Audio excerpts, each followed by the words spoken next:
Hi, my name is Melanie Goldman. I'm gloriously 35 and I come from Toronto, Canada. As a child, there was always a sense of, people pleasing, spotlight, needing attention because what was going on inside my family home was very disruptive. As a young child, I was very overweight.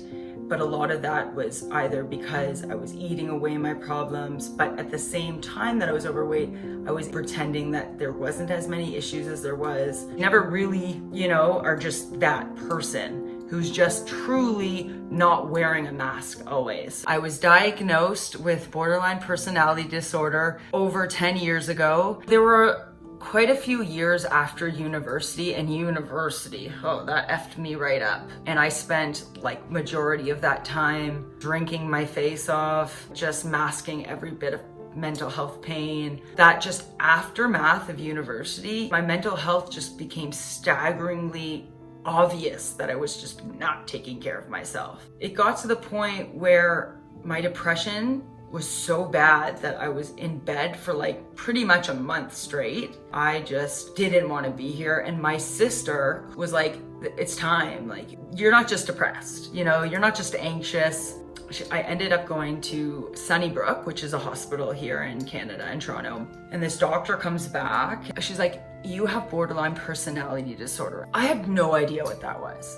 And when you Googled that about 8 to 10 years ago, it was not nice, and it still's not nice, but there's a girth of information now versus 10 years ago. BPD, for me, definitely impulsivity, emptiness. I think suicide ideation at one point, it was just every single day, not wanting to even be here. Irritability and anger, I wear it all day, all night.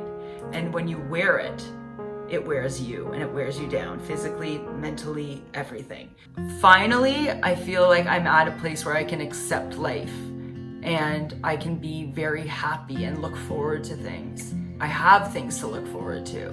I'm in my master's, and I'm not just in my master's, I'm excelling. I do well in school, I work hard. It took me a while to go back to my master's because majority of my life I was in, I would say, the professional music industry. Still make music. I make many types of genres of music.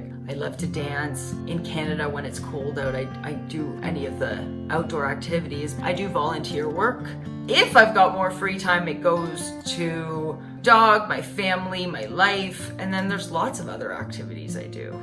I'm really, really big into working out as well. I'm training currently for a marathon. So my dream of all dreams is to open up a center for people with mental health issues. But that's another goal, is just to have a beautiful home up north in the country so that my dog now and my other dog can have a friend and they can run around. And I have other goals, but I'm just going to work on just a couple for now. So a tip that I would give to people who are struggling in the beginning of BPD or just struggling in general, your emotions and all of these feelings you have might right at the moment tell you that it's a fact. You might get really overwhelmed at this minute, you're going through a breakup, or this test is really hard, or you just don't want to get out of bed right now. But the truth of the matter is, be kind to yourself. Do what you can at this minute. If all you know, literally, if all you know is one skill, that's okay right now. But don't be hard on yourself because that's all you know. Use that one skill and then you'll learn another. In the beginning, it was a lot for me. And all I could do was what I could do. All we can do is what we can individually do. So you're doing your very best. So just take one literal minute at a time. My dog and my fiance make my life worth living. You meet people in your life and you see how hard they're working to be in your life. And I'm talking about my dog as if he's a person. But I, for so long, wanted to find someone to love me and wanted someone to be everything for me. And I worked so hard. I literally was please love me. Just love me, love me, love me, like a little dog, right? And that's how my dog is. Love me, love me, love me. And you lose yourself. This abandonment of love me, love me, love me, where I feel that sometimes, but I don't anymore because I have safety. But it's not just safety, it's someone who truly sees me. When somebody can see you and they love you for everything that you are, you realize that life is beautiful because that's just enough. And you're not trying to get love from everywhere else. And there's days where I'm so mean to him and he knows it's okay. That's just nice. You know? We say things like, how do you feel about life in total? Life is a very scary but beautiful thing. Like I say, there's always light with darkness. And how do I feel about life? I feel like excited and scared and nervous and overwhelmed. But that's what life is supposed to do.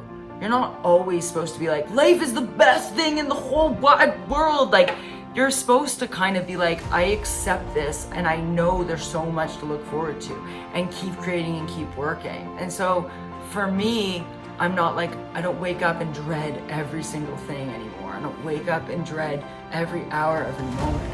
And that's it. I'm fighting and I'm going and I'm growing. And it's a process.